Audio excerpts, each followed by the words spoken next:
Welcome to St. Augustine this evening, the Mike Davis Show. And boy, do we have a good show here for you. We have actually done show prep today, 35 seconds of it. It's a new record without Troy Blevins. So it's a really, really good show.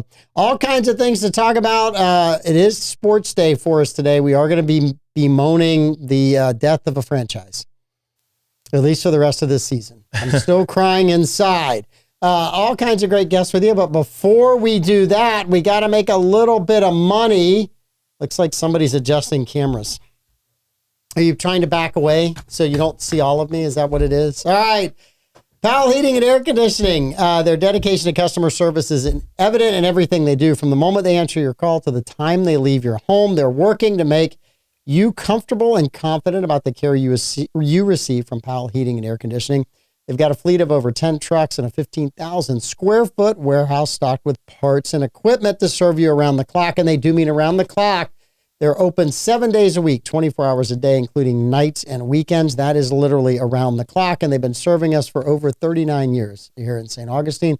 Powell Heating and Air Conditioning, 794-2665. That's 904. They're the cool kids. 904-794-2665.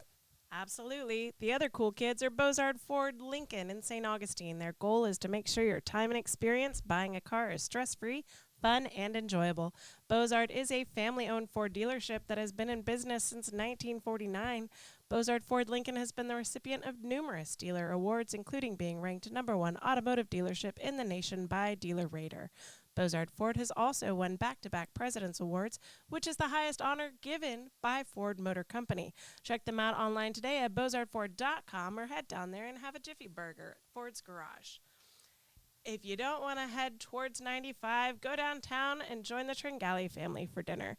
They've got Carmelo's Pizza, voted best pizza 9 years running. It's a New York-style brick oven pizza. They also serve salad, subs, wings, and more.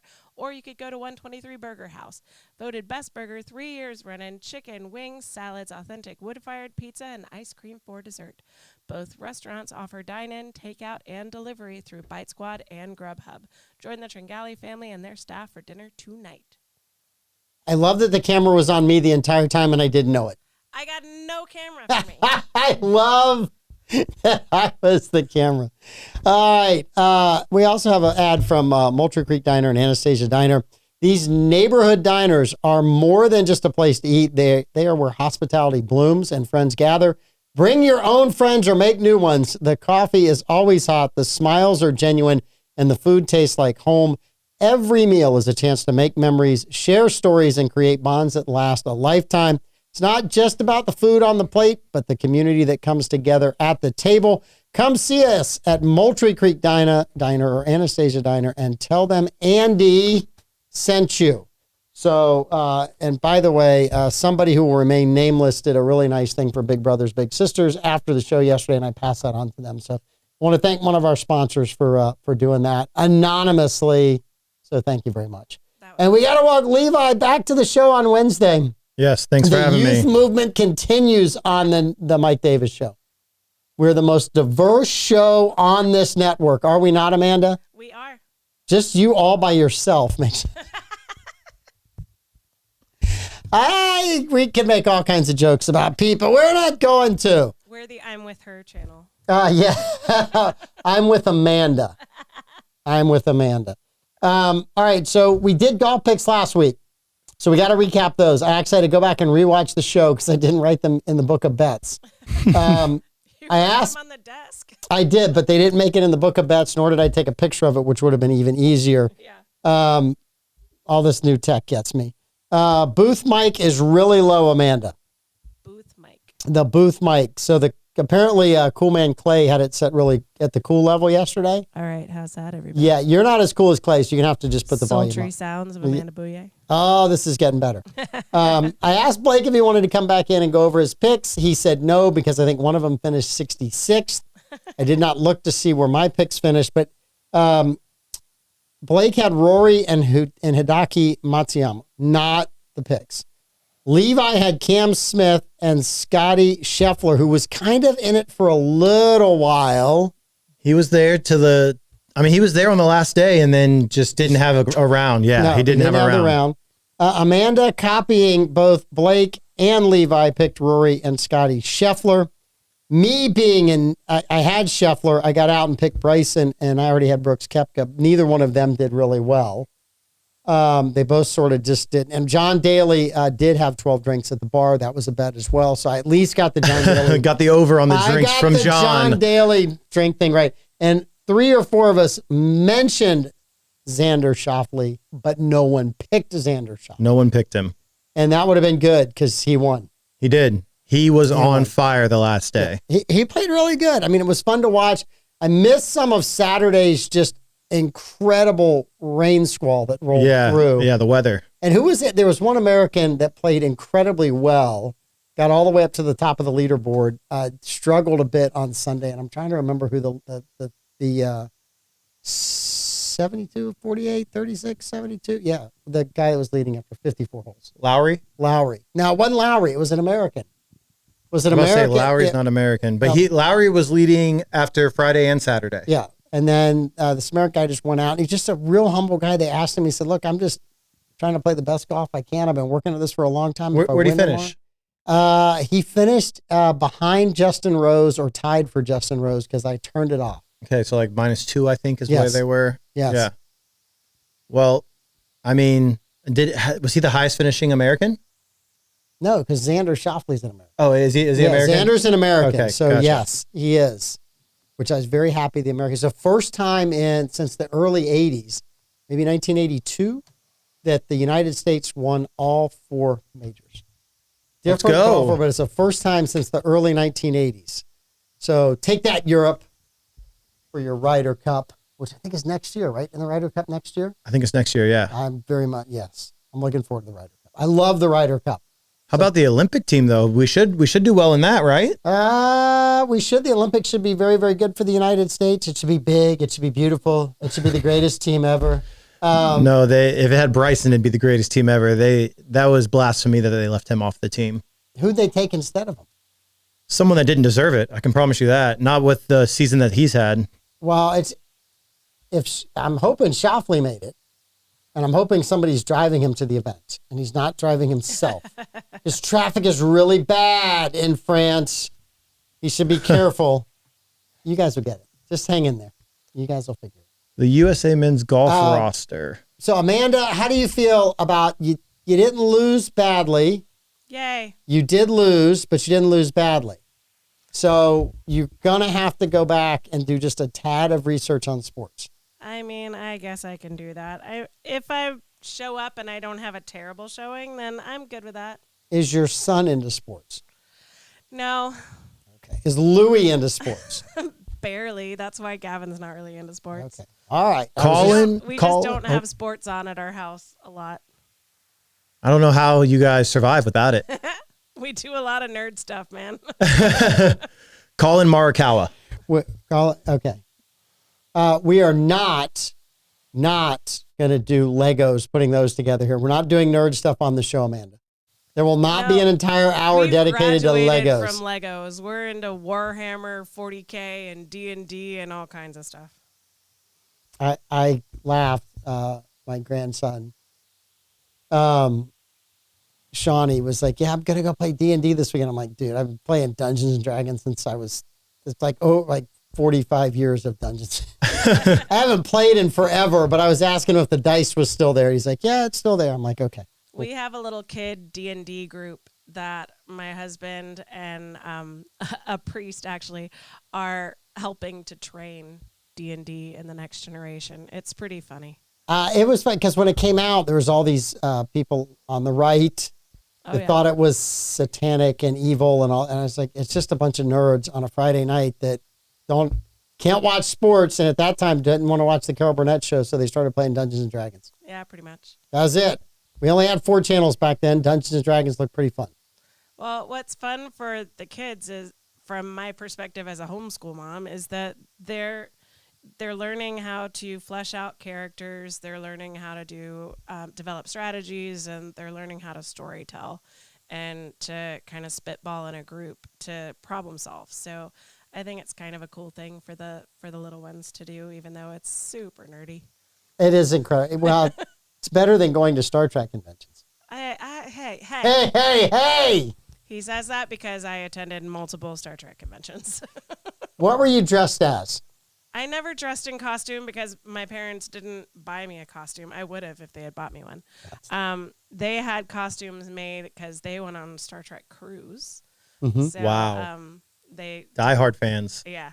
So, like, I've met a bunch of the mostly classic Star Trek characters, actors, and some Next Generation, but not as many.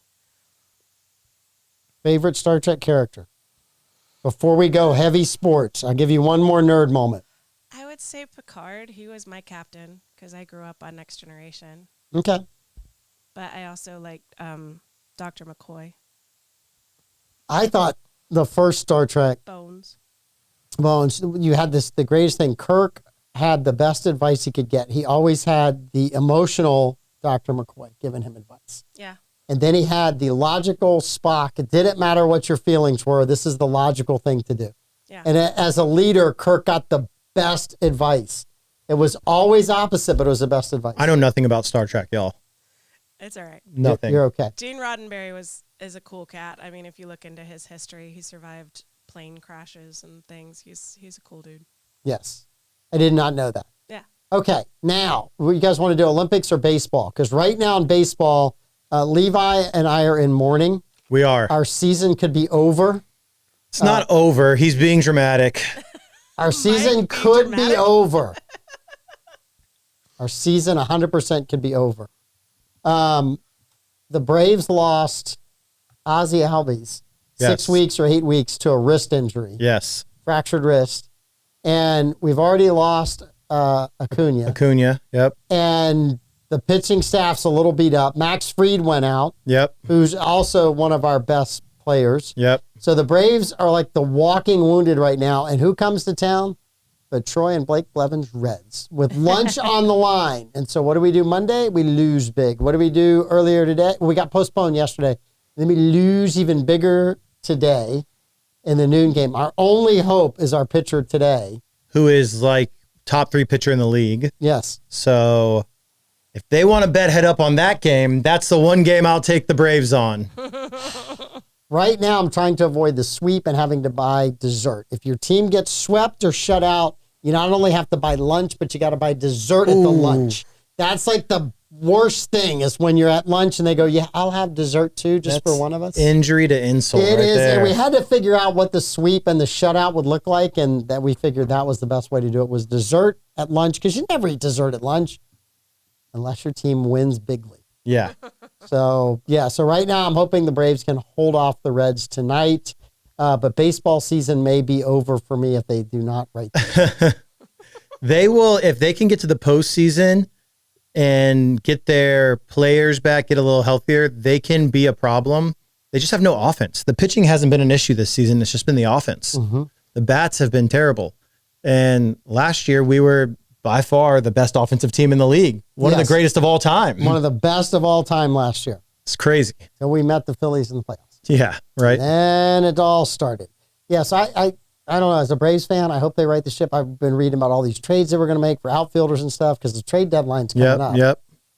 And I haven't seen any of those moves, and I don't know if you're the Braves if you make those moves at this point in time with all the injuries. Yeah, I don't know if you do Does that even either. help, or do you just ride it out this year, bring your farm system players up, get them some experience, and then go, okay, next year we have everybody back, plus a few other guys, and just let it roll. I'm a glass half full kind of guy, so I think we ride it out this season, and we still can make a run.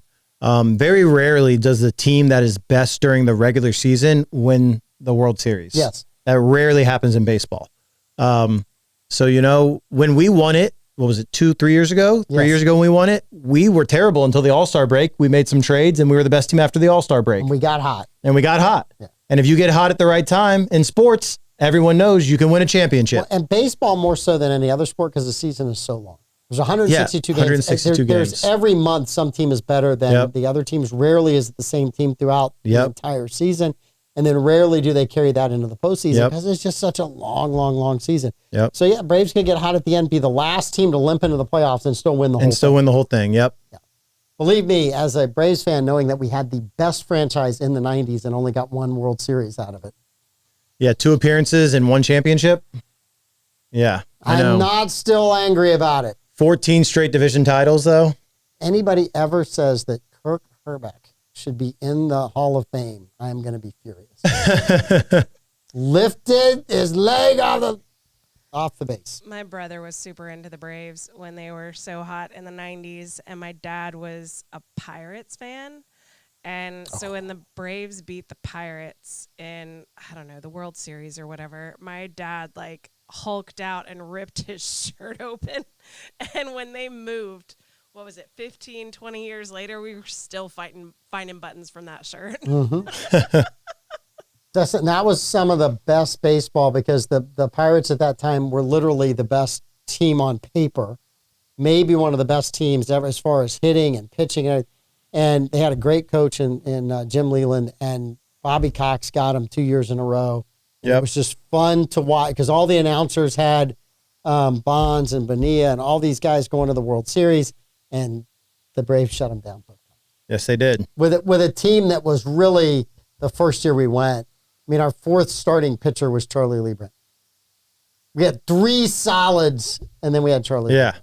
So yes, not. Well, hopefully the Braves pull this one out tonight, so you don't have to buy dessert. I don't want to buy dessert. I don't want to buy, but well, actually, it really wouldn't be buying. I think Troy still owes me 7 lunches, so I'm solidly in the lead. But at least one lunch comes down off of the menu, and then I really feel like I would owe them lunch anyway because they swept, and so. So y'all have never really followed through with these. You just kind of keep it in the column. No. What happens is you get really busy, and you go, okay, we don't. It just goes on the ledger, and then eventually we go to lunch, and whoever owes. 7's about the highest we've ever been because our schedules are just so different right now. When Troy worked at Parks and Rec, somehow he had more time for lunch. I don't know how that happened, but somehow he had more time for lunch. Weird with a government job. It really is weird how that happens because I know he was working incredibly hard at growing the bureaucracy and building all these new fields that we didn't need. I'm kidding. We needed every one of them. Listen, people who are in St. Johns County right now and go to all of the wonderful facilities that we have through Parks and Rec do not understand that one man, Coach Red Cox, ran the entire rec department out of a small building across from, it's now in where the Project Swing is and the events field. There, that was the Parks and Rec office. And he had a box no bigger than this desk area, a cardboard box, and inside of it was baseball bats and gloves and basketballs and footballs and tennis rackets and tennis balls, and that was his locker for everything. And he ran Parks and Rec from the time my mom and dad were kids until I got there 20-some years later. Wow. And was a phenomenal person. Obviously, St. Johns County is much larger. I mean, he was running it when there were 40,000 people in the county max. It's wild. Coach Cox may have started when there was 25,000 people in the county and may have retired when there was about 60,000 in the county, 70,000. So completely different setup than what we have. Yeah. I think my dad moved here in 1965, so he's seen a lot of change. Yes. And you could get a picture. There's one of a baseball camp when I was a kid. I was probably 10, 11, 12 years old. Somehow that picture came back to me a couple years ago, and I started naming people in there. And it might not have been every kid in St. Augustine in this baseball league, but it was darn close. I mean, if you were not a nerd, you were in that league. And if you were a nerd, Rude. Your parents still made you go. She said rude. We had a good swim team too, Amanda. Well, that's what we do. We had a good swim team as well. I was on it, and I was not one of the good kids. I was in the slow lanes. See, that's me. That's where I'm at. I was in the slow lanes. I just wasn't. I didn't have the upper body strength, and but that's okay. It made me a really good surfer later on. So I was really happy. Good enough to letter, but I wasn't good enough to place at state. How far away from placing were you? Were you in the same building? Yes. I just want to make sure they had you in the competitive pool and not in a kiddie pool next door. I made it to finals, which was what was required to letter. Okay. And so I made it to finals every year that I swam, including my freshman year. But I was within the top 16, but I didn't place. I'm jealous I was never in the top 16. Look at you. In anything. So I'm very proud of you. Thank you. Very, very proud of you. The only time I spent any time at FSU. Was state swim competitions were held at FSU. Nice. And That would have been cool. I may have had friends that were That was on the swim team whenever you were. 96. Yeah. 96 to 2000. They probably had just graduated. Yeah. Probably had just graduated. One of my buddies married a very good swimmer from FSU. Yeah. Yes. She's a very, very good swimmer. All right. So other sports that are going, the Olympics. Yes. Opening ceremonies. Couple days away. I think so, yes. Yeah, okay. You are completely decked out in your USA gear. USA gear. They got me. For the record, Levi offered to show us his USA underwear, and Amanda and I declined. We said, no, we're good. I just We're wanted to very show good. them the whole package, if you guys get it. I was afraid it was the thong version, and so we said, no, we're good. We do not need to see that, Levi. Amanda's going to go home laughing all day. So the opening ceremonies, flag bearer for the USA team. LeBron James. LeBron James. It's the first time a basketball player has carried the flag. Correct, it is. There's probably so many great basketball players that could have carried the flag. But, I mean, there's phenomenal athletes on this team across the board from track and field to volleyball to baseball to basketball to tennis. To every sport, golf. yep. Is it going to be the highest any flag has ever been carried into any opening ceremonies ever? If we were to measure the height of the flag, it probably definitely will be. I would be willing to bet Yao Ming carried the flag for the Chinese. Oh, I would if be he willing did, to yeah, bet for he sure. was like 7'12". He was So, yeah. So 8 feet. Yeah. Yes. Yeah. But for the U.S., it'll probably be the highest flag ever carried. yeah. Mm-hmm. But yeah, I mean, what a cool honor, though, to be able to carry the flag Phelps for your country. Michael Phelps was like a 6'5", 6'6" guy. He's But pretty- LeBron's he's- like, what, Michael 6'10"? Phelps. 6'8", 6'9". 6'9", yeah. Yeah. Michael Phelps is huge. Yes. Yeah, he's a big guy, but he's not 6'8". No. No, he's not.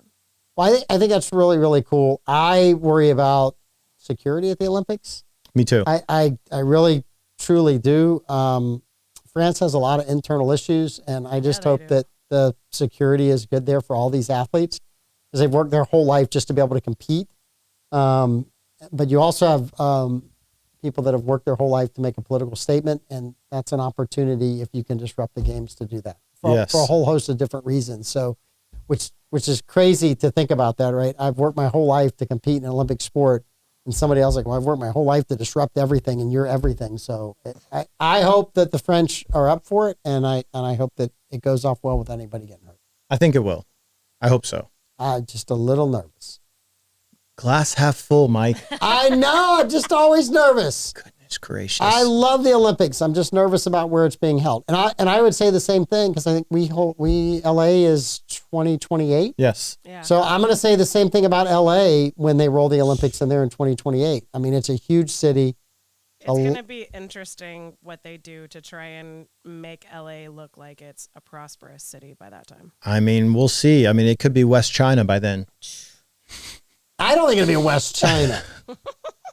There might be a gang war between the Chinese and a different group, but I'm not going to name names. So. I don't think that other group's giving it up just so easily. But no, I do worry about that. I mean, you think about, to me, if you have the Olympics, this sounds awful, but when the Olympics were in Beijing, I was like, I'm pretty sure they've cracked down on everything there, so it's probably okay. Yeah.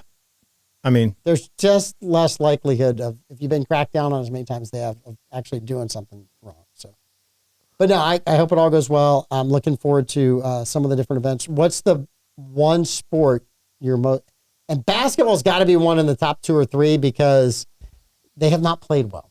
they have not played well. They didn't play well in the FIBA World Championships leading up to this. I think we finished 4th, which is the worst finish we've ever had. I think before that it was bronze was what was our worst finish. I think that the friendly games for basketball was a wake up. There's an interview with Curry where he said, how did you feel about everything after the friendly matches? And he said, the number one takeaway is if we don't play basketball how we know how to play basketball, we can be beat. So they only covered 1 spread out of the 5 friendly games they had. They almost lost to Canada. They pulled away at the end. They really almost lost to South Sudan, which is a wild story for that country, by the way, because they don't even have basketball gyms in South Sudan. They don't. It's the cool runnings of basketball? It's the cool runnings of basketball. Well, I say that. I mean, the U.S. goes over there and recruits players all the time, but the country of South Sudan does not even have a functioning basketball gym. They were practicing outside on dirt courts. And for them to put a team together that they have and be competitive and beat some of these massive countries is big for them. Yeah. I think basketball is going to be probably my favorite sport. I'm biased to watch. I always love watching track as well. Mm-hmm. And we have some great runners, especially on our women's side. Those are probably my two favorite to watch in the Olympics. Another thing that the Olympic Committee just voted unanimously on is next Olympics, they are adding esports. Interesting. Esports. So is your brother going to be an Olympian? We will see. If they add his game, there's a possibility. Yeah. That would be so cool. That would be awesome. That would be so cool. But yeah, the Olympic Committee voted on it this year. Unanimously, everyone voted for it. Yes. So esports, that would be awesome because you would then be our embedded reporter. I would. At the Olympics in LA. I would. Okay.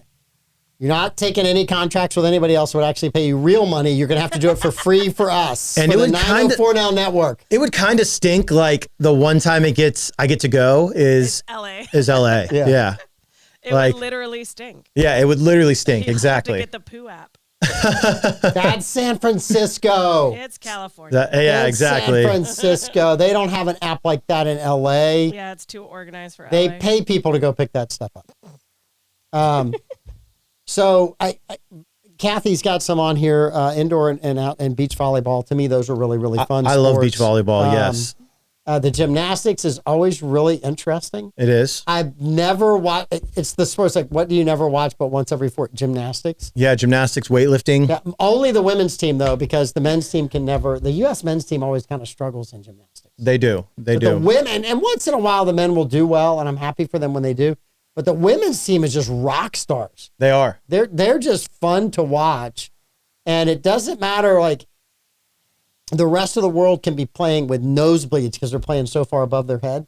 And the U.S. women's team are like, yeah, we've got an injured player. We've got one that fell on the last ball. Yeah, we're down to our last chance, and we need 11 out of 10 to get this. And the judges give them a 12. Yep. Right? I mean, it's just the most amazing thing to watch how the U.S. women's gymnastics team just responds to whatever comes their way. They just go, we got this. Yeah. We'll take care of this. And I think for the summer games, not so much the winter, but for the summer games, we typically are the country that has the most golds, correct?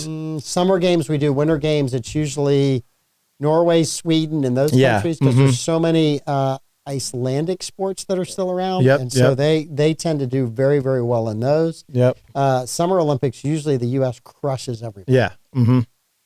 We're just good. Diving, we used to dominate in, but the Chinese have spent a lot of time and energy training divers. So that's another kind of fun one to watch is the Chinese diving team. Yeah. And speaking of basketball, I saw this today. So when the Dream Team played in 1992, they faced 9 NBA players. This year's team is going to face 61. So the world is caught up. The world is caught up. The NBA has recruited around the world. Yes, they have. The NBA it's very different to watch than when Jordan dominated the league. And pre-Jordan, you handed the ball to one guy on the side of the court, and he'd dribble the clock down, and then he'd do a hook shot. Yeah. Right? Or as Moses Malone, he just back somebody down and just turn around and shoot from point blank range. Right? That wasn't a lot of fun. The NBA got exported around the world because of those guys. And now all these players have come back. Yep. And when they put them on a team and you put 2 or 3 of those guys together and everybody else on the team knows they're a role player versus everybody on the team that was a superstar that has to figure out who's going to be the role player. Where they're going to fit in at. Yep. And the U.S. is struggling with that right now. They are. That's their biggest thing is chemistry based on who's going to be the guy. Yeah. I mean, it looks like through the friendlies, it's been LeBron. He's led the team in assists and points.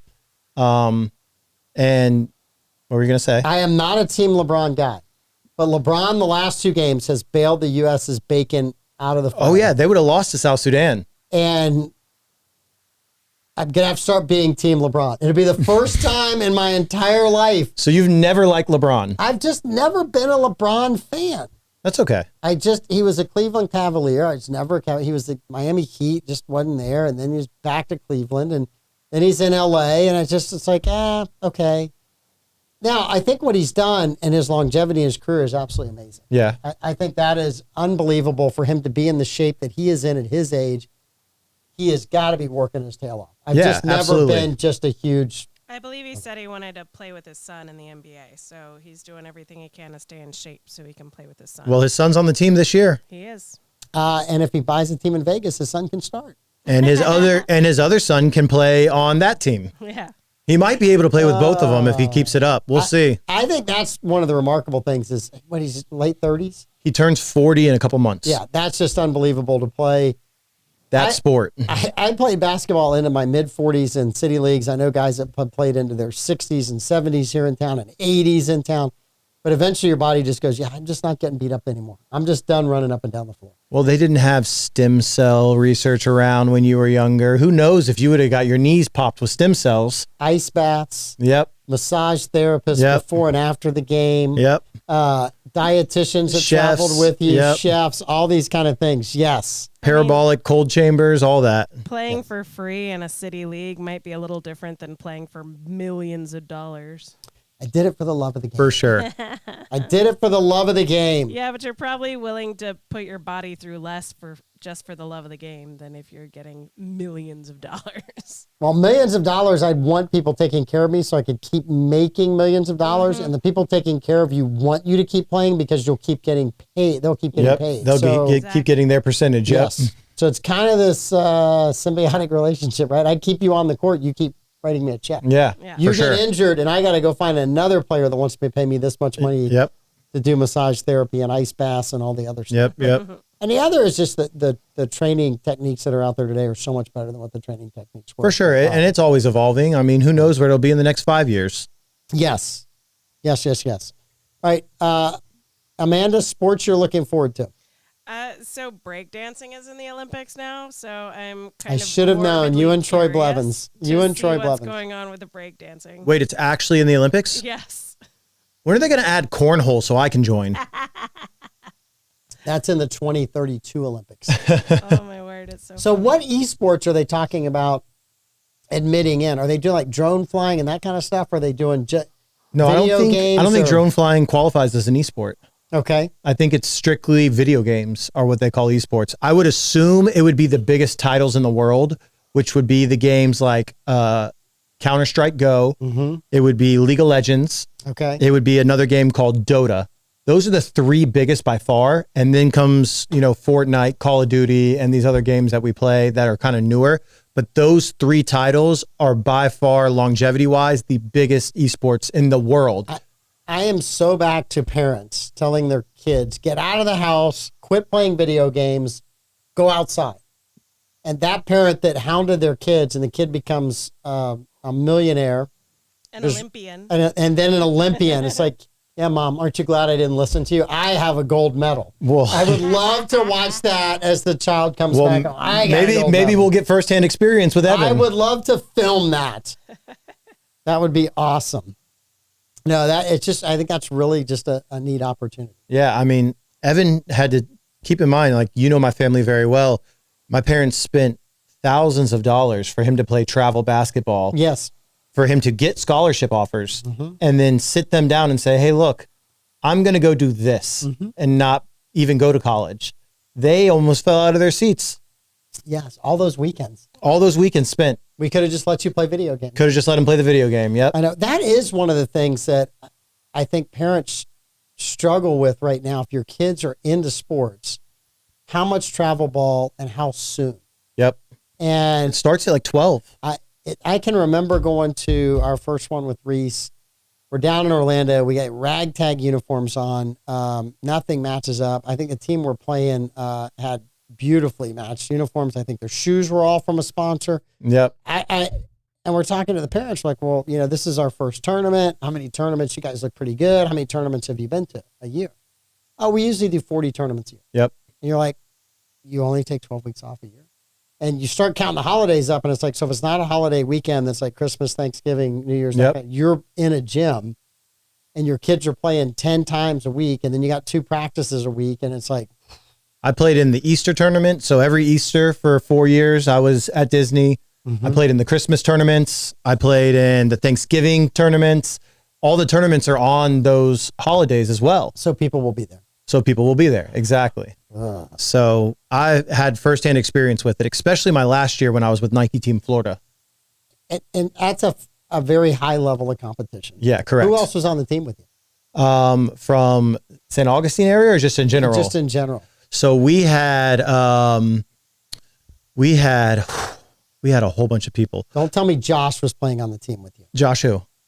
You know Josh, your buddy, Josh Ewing. No, Josh was not playing on that team. I just no, want to no, make no, sure no, no. Josh was not So on the team. I played for a local team Yes. my entire career, and then going into my senior year of high school, I played for Nike Team Florida, Yes. which I had to try out for in Orlando. As far as like kids that were on the team that people would know, Stacy Poole was on our team. Keith Clayton was on our team, and these are guys that Stacy Poole went to Georgia Tech. Yep. Keith Clayton went to Ohio State. We had Patrick Young was on the team. He played at Florida. Tyler Burnett actually played on our team. Yep. Who was a local. Yes. But yeah, it was seeing that level of competition.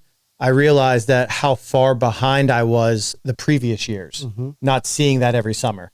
And, when you have sponsored uniforms and sponsored shoes and all that, it's very cool. Yes.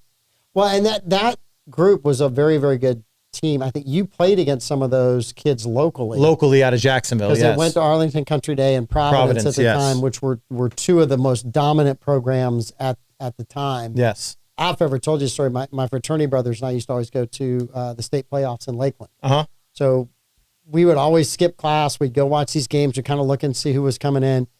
So the year that, and St. Joe did not make the final, but Providence and Arlington Country Day were playing the district final at St. Joe. Okay, yeah. I had friends from all over the state that I was went there. to college with. Their basketball. It's like, can you get me a ticket? Can you get me a Yep. ticket? I'm like, yeah, I can get you a ticket. How many do you need? Right? Are you sure? I said, look, guys, all I'm going to tell you is the gym's going to be sold out. Yeah. It's one of the best basketball games in the state that night. In the country. Yeah, and if you want to be here. Two top 10 ranked teams in the country for high school. And it lived up to every bit of it. Oh, it did. It was Yep. a fun game. And it was one of those That ones was my senior year. Yeah, as a basketball fan, you're like, I really don't care who wins. I just want to see a good game. Yep. They had Rodney McGruger on the team that year, Yes. Wally Judge. They had Amari Bailey. They had James Bell. They had all these guys that went to major D1 schools. Yes. Yeah. And there were some dunks in that game. That's all I'm going to say is there were some really, monster dunks. There was some high level basketball played. And if you know, St. Joe had the same rims from 1972 until that. No. Those rims were put in 1982. I know because I played the first game in that gym.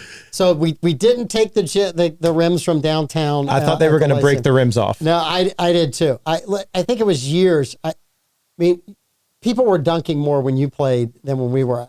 It took like 7 people until somebody finally dunked the ball in our gym. Yep. And every time they try, we're like, they're going to miss. There's like a curse on this. Aldwin Ware from Hastings, finally, like 2 years in, just did this nasty windmill dunk on us at the end of my junior year. I was like, yeah, that's pretty much the first dunk in this gym. That was pretty bad. That was just amazingly good. So My first ever dunk was the summer from my junior year going to my senior year. And it was during a summer league game. We were at one of the UFC team camp. And so it was on the UFC main floor. I don't know if you were at that game or not. Reese was on the team. Okay. I don't know if you were there. And we were playing Winter Haven Prep.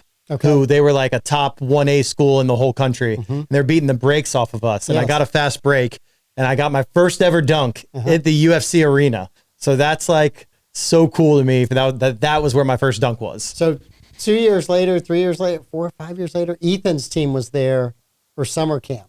And one of the kids got his legs taken out from him. And it was like one of the, wow. we're all like, if he didn't have a concussion, well, no. So your moment was a dunk there. Yeah. I was just like, do we call 911? Can this kid get up? I mean, you have those kind of extremes at the basketball camps. So, Yes, you do. yes. It was, Amanda, how were your basketball camps? I mean, I never was in a basketball camp, but I could palm a basketball before the arthritis hit my hands. Could you really? Yeah, I've got giant hands. So why did you not play basketball? You're Because tall, you're athletic. Why did you limit yourself to the pool? I was swimming, singing, and studying. That's why. Well, the studying got you. See, if you, Levi and I'll tell you, you play basketball, studying's kind of one of the, you do it when you have to. Yeah. Well, I mean, No comment. I You played do it when basketball. you have to. I played basketball out front of my house. I was decent playing against my brothers, but I never played in a league. I got in so much trouble the last semester of my freshman year. Basketball was over. It was a whole summer of no summer leagues, really, because we didn't have that when we were growing up. And I was just like, my grades will be okay. Yeah, in college. It didn't work that way. In college, once I stopped playing basketball, I mean, I checked out my final year of college. It was bad. There was no studying done whatsoever. I was dating Darcy, so my grades were pretty good that year. There are other years, not so much. I gave my parents a lot of sleepless nights one semester. I was working several jobs on campus, one of which was covering high school sports. So I would get home at about 11:30 or 12 o'clock at night after typing the story in at the Lakeland Ledger. Or I'd go out till 1 with my buddies and then come home. And then I had this bad habit of scheduling 8 a.m. classes. Yeah, I did the same thing. That semester, it was bad. I missed quite a few classes. I was really, I had a wake-up call with about 5 weeks to go. And I looked at all my buddies. I'm like, I'll see you guys next semester. And they're like, what do you mean? I'm like, I'll see you next semester. I got 5 weeks to salvage this. And I did. I work well under pressure. I got tricked into an 8 a.m. plant bio course my freshman year, my first semester on campus in New York. It was horrible. I didn't mind the 8 a.m. Most of the time I was fine. You're I was an okay. early riser. I am not. I wasn't back then. I just like getting it over with. It's like, let's get these classes over, get the whole rest of the day, go do whatever I want to do. Plant bio taught by a professor named Little, who was in fact tiny, and he had a voice that was similar to a mix between Yoda and Kermit the Frog. And they always wore green. So Josh says he scored 10 points in an adult league.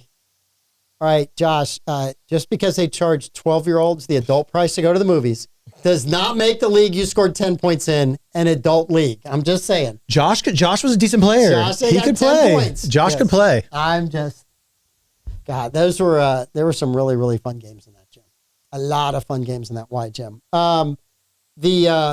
Switching to politics, Joe dropped out this weekend. Yes. What does the youth vote? The Ute vote.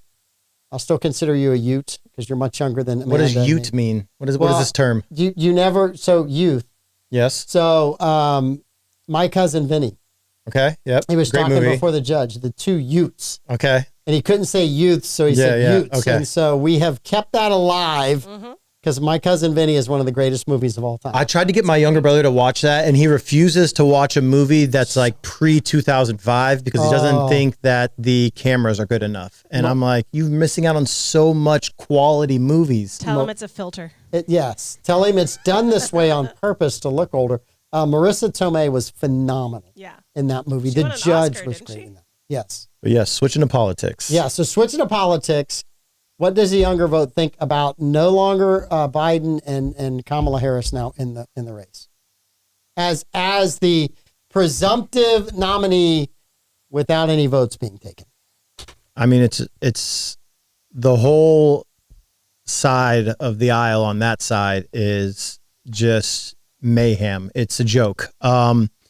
She is one of the most favorited politicians by any. I don't think your age matters. If you're a millennial or if you're a boomer, it doesn't matter. She's polled horrible. Her likeness is terrible. I mean, it's a joke. I personally think that the Democrats are robbing us of democracy. I think they've hijacked it. I think that they're not even trying to hide it anymore. They're just waving it in the public's face and saying, hey, this is what we're doing. If you don't like it, oh well.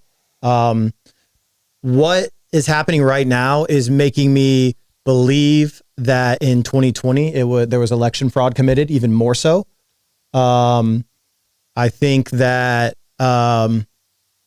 if there wasn't that committed, they would be going out of their way to say, hey, look, we didn't commit this. It's a fair election, and showing proof as to why it is a fair election.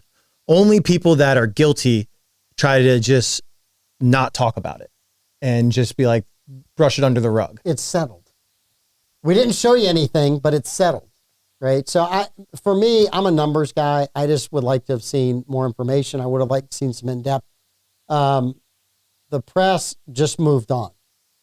In 2000, when W won Florida by 500 and some votes, they spent the next 2 years recounting every ballot in Miami-Dade, Broward counties, because and Palm Beach County, there's 3 counties, Dade, Broward, Palm Beach.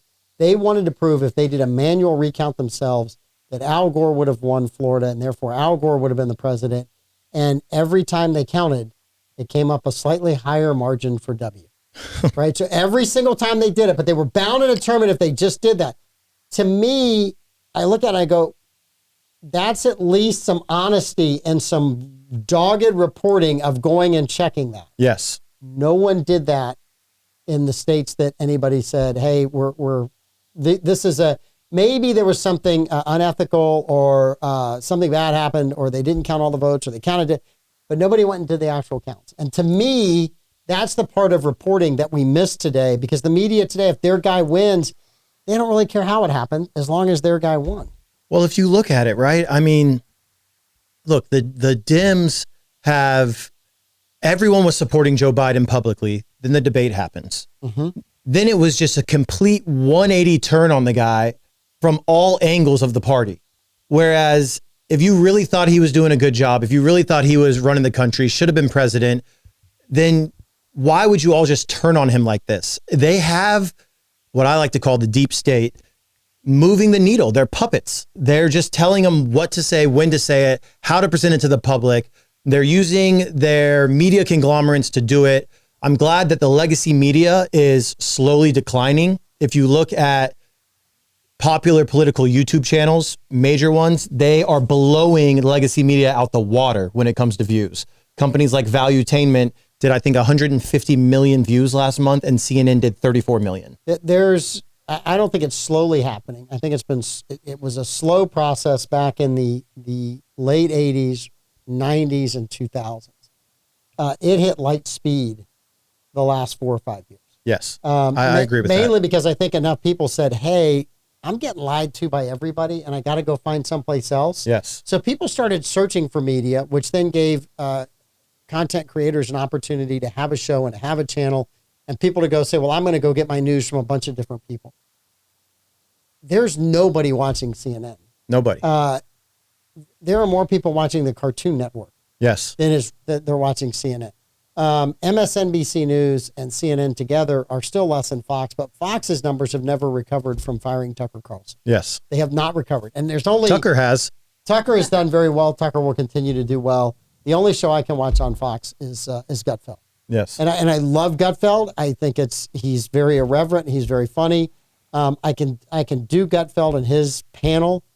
I can't watch Sean Hannity. I can't watch Cavuto. I can't.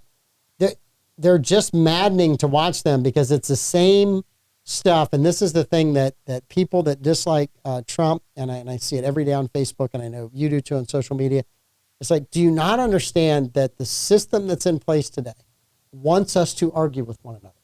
So they are going to give you just enough feeds on your social media, because you know what the algorithms are, to get you fired up. They're going to show you your most left-leaning friend, if you're conservative, to get you fired up. And if you're on the left, they're going to show you your most conservative friend's comments to get you fired up. They don't want us getting together and fixing a problem or calling them out for creating a problem and not fixing it themselves. They're bound and determined that we continue to argue with one another, and that is the biggest problem we face today. Well, now that we live in a clickbait, short-form, 5-second video culture, yep, it's not about being right anymore and reporting the right news. It's about who can be first. It doesn't matter if it's completely wrong, as long as you're first and you have a compelling title and you can get lots of clicks. That's all they seem to care about. And it is ruining our country. It is ruining our youth. If you look at my generation, even, which is millennials, I'm 33, and the generations below me, no one watches legacy media. Everyone is getting their media in real time from Instagram and X. Those are the two places where they're getting it. Where did Biden bow out at? Instagram. On X. On X. It was on X. It was on X. It was on X, right? So here's Here's the thing. It's the biggest story of the day, maybe the biggest story, one of the biggest stories of the year. I mean, obviously the Trump assassination, biggest story, attempt, the biggest, but all of these media people have sucked up to the Bidens and the Democrats for years. Not one of them got an exclusive. Yep. Not one network got it before X got it. And who's the most hated man in media? Elon Musk. And his company broke the story. Well, before Elon bought Twitter, it was already the quickest news source. Mm-hmm. When Kobe passed away, I learned about it on X, like to the minute. And I was an hour before legacy media picked it up. Yeah. So the bottom line is that today, if you want to get news, you have to go out, and unfortunately you can't just watch the legacy channels. You have to go out and listen to all these things on X, and you have to figure out which ones you see are trustworthy over a period of time. And so I have done that on X. I also work in the space, so I'm on X all day long. Yeah. But it is by far the quickest and most reliable news I can find. And, Elon fixed that when he bought Twitter and turned it to X and reinstated Trump and reinstated a whole bunch of these right-winged people that were being silenced on X, or on Twitter, I should say, before it became X. Yes. And now it's the best free speech platform there is. For video, I would say Rumble's probably the best free speech platform that there is, which isn't an American company. Shout out to Ron DeSantis for giving their first American headquarters in Florida, which is awesome. But I think you're going to see those two platforms, especially over the next 4 years, really explode as YouTube is going to become more of a platform, a search platform like how Google is. Yes. And Bobby, is the legacy media is the same as the mainstream media, or the lamestream media, as Rush used to call them, or my most favorite, the drive-by media, where they would drive by, do an event for a week or 4 days or whatever the news cycle was, and then leave and ignore all the chaos that they caused by their reporting. But yes, by legacy, I mean mainstream. Yeah. Yes. So that's all of the nicknames that I have heard from them from conservative. So I have a question for you. Yes. Is Biden alive? I don't, supposedly he walked the other day. Right. And that was. But you read these novels, you know how advanced AI is. Oh my God. The conspiracy theories, and we talked about this the other day, on the left and the right now are so wild. So I see all these comments on the left that Trump wasn't shot. It was a piece of glass that got him. And I'm like, wait a minute. They tried to assassinate a presidential candidate, the leading presidential candidate. And you want to argue over whether or not a bullet hit him or a piece of glass hit him. Did he get shot? There's people on the left that say Trump faked the entire thing. And I'm watching this going, I'm amazed that that's the comment or where you want to go. And then on the right, you have, is Biden alive? Right? You had people actually asking for proof of life of Biden because he'd been sequestered for 4 or 5 days. The problem is the more you hide this information, and it's not just was Biden alive, it's all the information that the Secret Service, what did they do and not do during the assassination attempt. The longer you're quiet, there's a vacuum. And people will chip in and chime in and give their theories, and that's where these conspiracy theories start from. It's because the government is not telling you anything, and people are like, you know what, we're going to make up our own story about what's happening. We're going to take a little bit of facts here and there and throw that in. Unfortunately for the government and the mainstream media, some of those conspiracy theorists have been more right than they've been the last 5-10 years. For sure. So then my next question to you would be, do you agree that there are people that have influence, companies, we could say, groups of people that tell the president what they can and can't do, what they can and can't say? When they get into office, do the men in the black suits come in and say, this is how it's going to be run? I don't know the men in the black suits. I think it's my kind of experience with it is more donors. And so donors for sure. So I think you have donors that do that. You have people that are political consultants that have a lot of control. You have companies Raytheon that have a lot of control, right? And that's not new to this generation of politics. It's just that companies are so much bigger, and the amount of information they have about us is so much more pervasive, right? And the impact that they can have on our lives is a whole lot greater. Yes. Right? So those are the things that are scary about all of that. I do think that the problem with politics today is it's hard to find true leaders in politics today. And it's the system that we have today that creates followers and not leaders. So for you to get elected, you have to do what the party tells you in a state, right? So if you went over to Tallahassee and you're a firebrand and you said, I'm not going to vote the way the party wants me to vote, there's not going to be any money coming to you to run for the next highest up office. That's what happened to Tulsi Gabbard. Yes. So if you do what they tell you to do, then you get money and you get to run to the next one. If you do it well there, then you get to go to the next one, and again, you'll get money. And so by the time you've been in politics from a state level to a federal level and up the chain in there, what have they trained you to do? They haven't trained you to lead. They haven't trained you to problem solve. They've trained you to do what they tell you to do to get to the next office so that they can get what they want. So we have an entire system in politics that no longer rewards individual thinking. If you're an individualist, you will be excommunicated from the party. If you are a conformist, well, we can work with that and we'll move you up the chain. There are several memes out today that said, it doesn't matter who the puppet is, meaning Joe Biden or Vice President Harris, it's the puppet master that matters. And I'm looking at that going, there's an awful lot of truth to that. It's something George Carlin probably would have said back in the 70s. Is Trump the biggest individualist candidate that we've had to date? I think Donald Trump made both parties mad because Donald Trump didn't need the Republican establishment to get elected. He ran in spite of them, and the Democratic Party got mad as well. But you also had people in Washington, D.C. that Trump went in and solved stuff. And they had been arguing over it for years, and Trump solved it in a few minutes because Donald Trump's the least, in my mind, politically motivated guy that's in politics. Right? I would agree. He wants what's right for America. And when I had a guy the other day comment, about Trump's insane. I'm like, he wasn't insane when he was writing checks to Democrats. None of you were upset with the amount of money he gave Democrats at that time. He was the most referenced person in all rap music. Yep. Yeah. Nobody was upset. But then when he won and he began to upset the apple cart and he upset the hierarchy of who was supposed to be president next and all that, then people got mad at him. Yep. Right. And they haven't stopped being mad at him. So to me, you have to ask yourself at some point in time, if the government will go after this guy this hard and bend and break as many rules as they can to go after him, what are they afraid he's going to find? What are they truly afraid that he's going to find and do? And how much stuff out there are we involved in, or our government agencies involved in our name that they shouldn't be involved in? Probably more than we want to know at this point. I mean, I want to know, but when you find out, you're going to go, that's just horrible, awful, and terrible. And I think the bureaucracies are so big, there's so much stuff you can hide inside those bureaucracies. Yeah, the machine has come too big for its own good. Yes. And we joked years ago, I mean, let's get rid of the energy department. Let's get rid of the Department of Education. People are like, oh, you can't do that. Well, the energy department was created so that we'd have a stable source and low cost energy. How's it worked out for us since we've had the energy department? Not so well.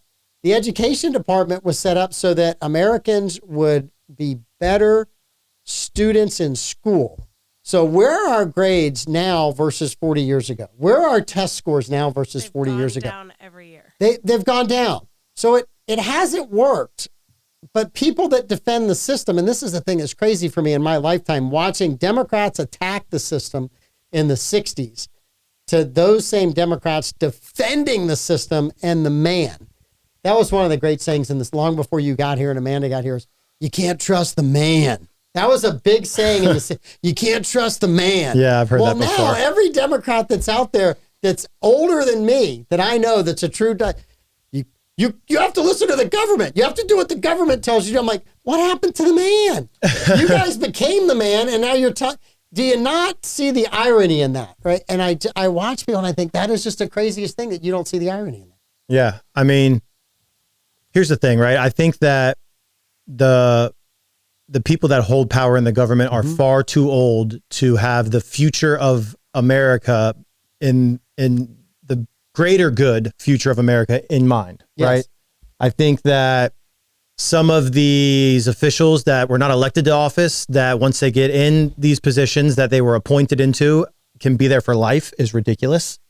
I think that we need to, I don't want to say we need to have an age limit on what you can be, but I think that young people that want to get involved in politics are not given a fair shot to excel to a level where it matters. Well, here's the funny thing for me, right?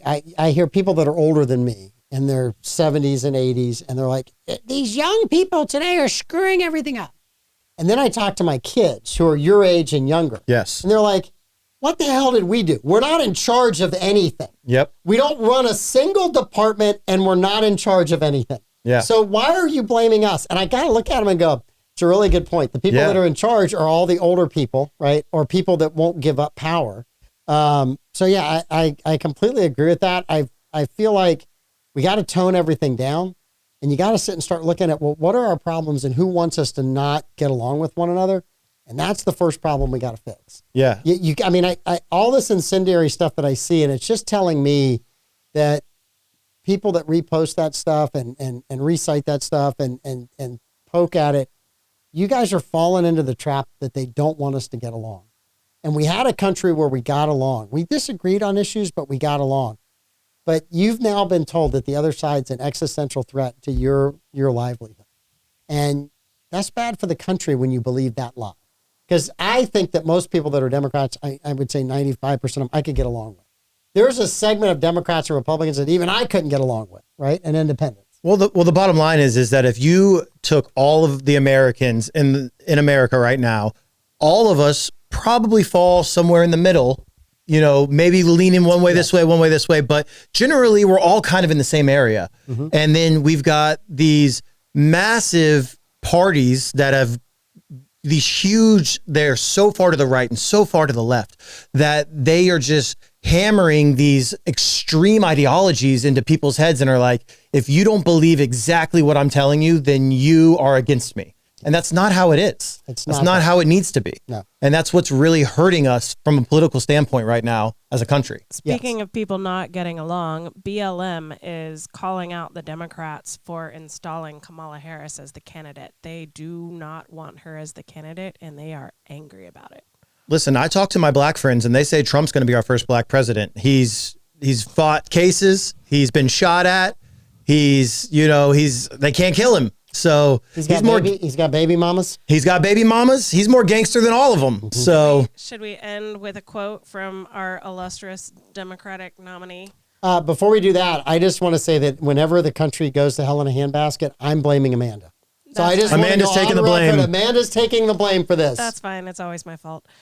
Talking about the significance of the passage of time, right? The significance of the passage of time. So when you think about it, there is a great significance to the passage of time. Kamala Harris, 2022.